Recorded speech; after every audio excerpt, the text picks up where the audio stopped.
Então, continuando aqui a falar sobre os filtros discretos, né?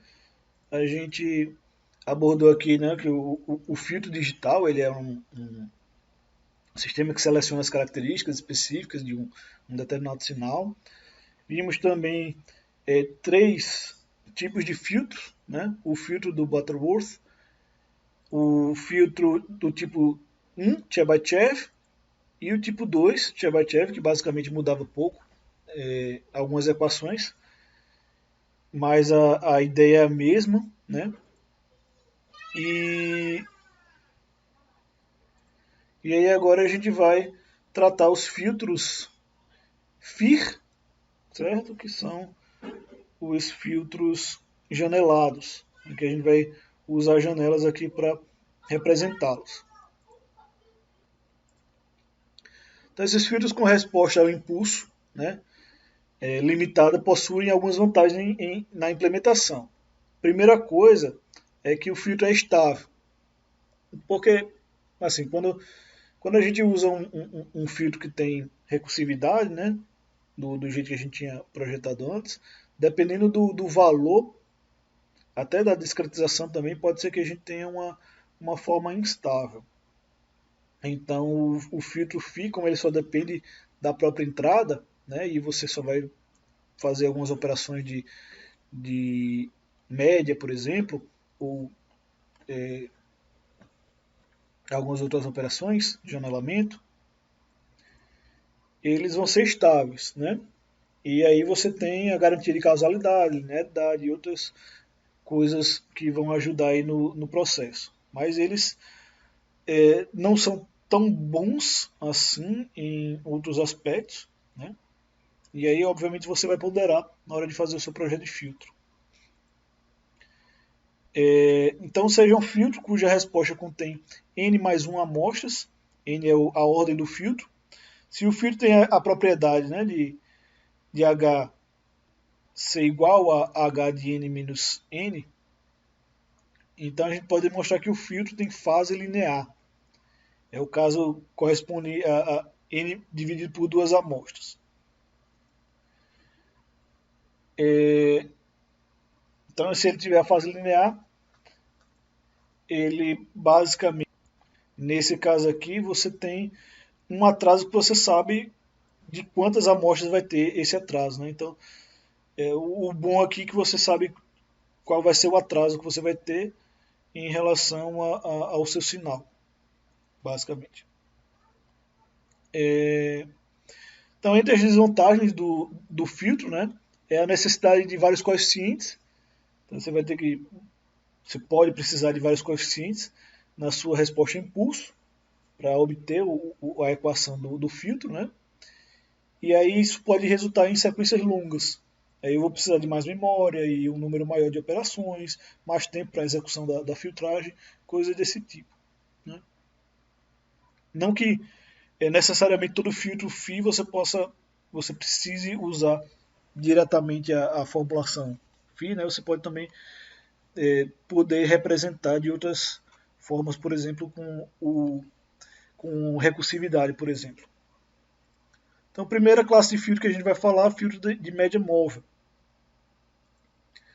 Então, eles são intuitivos, né? Fácil implementação. Você pode usar para reduzir ruídos. E aí você pode implementar também recursivamente, o que é legal.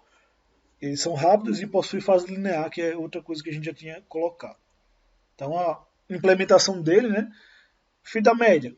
O que você vai fazer? Você vai pegar e criar uma janela de valores. Por exemplo, você tem, por exemplo, um sinal aqui, né?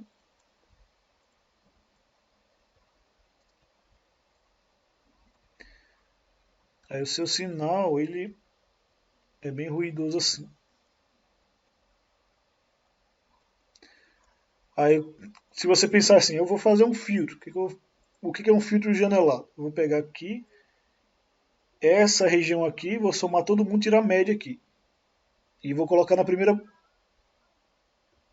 na última posição aqui.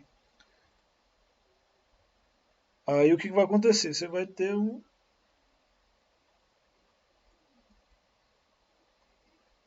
um sinal filtrado assim que vai representar a média daquela janela. Que essa janela ela vai se movendo, você vai tirando a média, aí depois você desloca mais um pouquinho, aí você tira outra média, desloca mais um pouquinho, tira outra média e assim até chegar no final, que é dado por essa equaçãozinha aqui, né? Então, basicamente o que vai acontecer com o sinal, né? Você vai pegar aqui uma quantidade de amostras e vai somar, aí basicamente o sinal vai aumentando, ou ele vai demorar um tempo, né, para ter todos os valores da média e tudo mais. Então, conforme a ordem, né, que você vai aumentando aí do filtro de média móvel, ele vai tirando mais frequências, né? E aí ele vai tendo essa queda mais acentuada aí no sinal. Então é uma coisa que acontece aí, você vê que ele fica com uma oscilação grande ali embaixo, mas conforme você vai aumentando, ele vai conseguindo filtrar o ruído de maneira melhor, né? Esse filtro, né, ele também pode ser implementado de forma recursiva. Então, é basicamente você pegar o, o valor da amostra do sinal que você quer, a saída do filtro, né? Deixa eu voltar lá. Então aqui nessa equação você tem aqui são os valores de filtro. Você pode começar com um valor igual a zero, por exemplo. O n é o tamanho, né, a ordem do filtro. Aí você vai pegar aqui esse sinal aqui é o sinal do que você quer filtrar, né? No instante n, na amostra n, e aqui é o sinal atrasado, né? Então você vai pegar e fazer essa operação, multiplicar por n, 1 sobre n, né? E vai ficar acumulando. Isso aí basicamente vai fazer a mesma coisa que aquela fórmula lá do somatório, certo?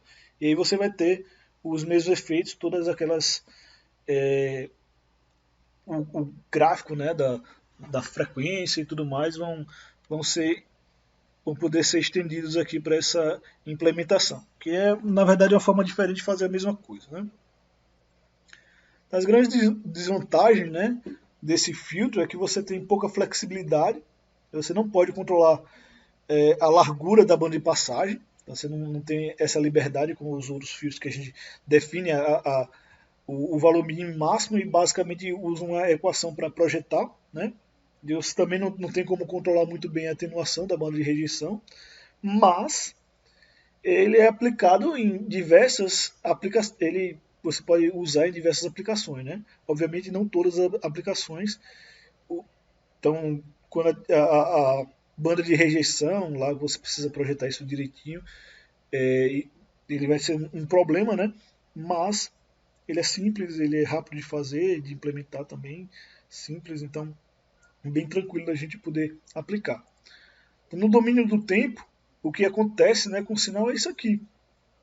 Você tem uma alta frequência lá no seu sinal, e aí você quer diminuir o efeito dessa frequência, você vai e bota um filtro, projeta um filtro com a ordem adequada, né? E aí você vai ter esse efeito, né, de remoção dessas frequências que estão atrapalhando ali, por exemplo, esse sinal cosseno.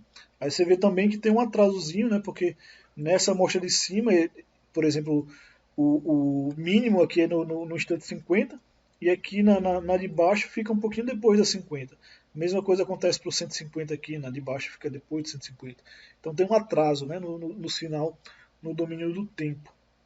E aí no domínio da frequência ele ficaria assim, né, o sinal original, aí você vê com várias ondulações aqui em outras frequências que não são a frequência do sinal principal, né? E no sinal filtrado ele causa uma deformaçãozinha, mas ele elimina as outras frequências aí do sinal. Aqui se você aplicar lá a transformada Fourier, né? Que foi o gráfico que a gente viu já da outra vez. Então, uma outra forma de você aplicar o filtro, né, esse tipo de filtro, é usando uma coisa que a gente chama de janelamento. É uma forma bastante direta de obter um filtro de duração finita. Né? A gente vai truncar a resposta ao impulso infinito em um filtro ideal. Certo? Então, basicamente, a gente vai jogar zero em todos, assumir que é zero nos outros instantes de tempo, e no instante de zero até n, que é a janela, é a mesma janela, porque o filtro da média também é uma janela, certo? A gente vai somar todo mundo e é como se a gente estivesse multiplicando todo mundo por 1. Aqui a gente está multiplicando por HD de n. É basicamente essa diferença. Né? Então a gente vai usar uma função diferente de todo mundo 1 para multiplicar o sinal e depois somar. Né? Então a definição lá supõe que o filtro ideal HD tenha sofrido deslocamento, né, para levar em conta o atraso da resposta e também a fase linear. Aqui é só uma outra maneira de escrever a mesma coisa, né? Você vai ter a resposta do filtro ideal, né? E aí você multiplica por 1 naquela faixa do período que você vai utilizar e por 0 fora daquele intervalo. Tá? É a mesma coisa de você usar esse formato aqui, por exemplo. Né? Só uma forma alternativa de escrever a mesma coisa. A aplicação da função janela tem como efeito, né, tornar a transição da banda de passagem para a banda de rejeição mais suave, certo? Então, além de proporcionar uma ondulação na banda passante. A queda ômega C, botei W aí, mas é ômega C, será tão mais abrupta quanto mais alta for a ordem do filtro. Então, você consegue controlar agora a transição da banda de passagem, né? Aqui você consegue ver uma equaçãozinha que você vai controlar aquela velocidade. Então aí você tem o efeito do janelamento. Né? A primeira figura ali em cima é o espectro da magnitude de uma janela retangular em comparação com o filtro ideal. Né? E o resultado da aplicação da janela retangular a um filtro ideal. Então você consegue ver aí as duas formas. Né? Então é possível que a gente generalize a ideia de janelamento e utilize outras sequências para realizar a restrição do domínio do filtro. Né? Então a gente tem algumas janelas, ou seja, no lugar de 1 lá na média móvel, a gente vai multiplicar por outros valores que, por exemplo, seriam esses aqui. Né? Por exemplo, 2n sobre n menos 1. Aí entre 0 e n menos 1 dividido por 2. Né? A gente forma um triângulozinho, onde o sinal naquele ponto ele tem uma pertinência maior, né? E quando se afasta, ele vai perdendo a pertinência. Aí você tem uma outra forma de filtrar o sinal, multiplicando ponto a ponto, depois somando todo mundo, como a gente fazia lá no outro filtro. Ou a gente pode usar a janela de Hanning, que seria uma função mais suave, né, do que usar uma triangular, por exemplo. Você também pode usar... Os dois são iguais.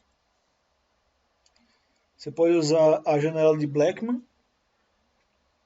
O que muda basicamente é a função, né, que você vai usar no janelamento. Isso aí você vai multiplicar pelo sinal original e aí você vai ter o sinal filtrado naquele ponto quando você acumular os valores. Então aqui é um comparativo, né, das janelas proporcionais ao n, né, o quanto ele vai conseguir atenuar conforme a faixa de transição, o que você vai causar nela. Aí fica mais fácil você ver com esse gráfico aqui, né? Como é que são as janelas aí entre dos filtros, né? Se você estiver usando a janela retangular, você vai ter o caso A, que é esse primeiro aqui. A B vai ser a janela triangular, que é esse cara aqui.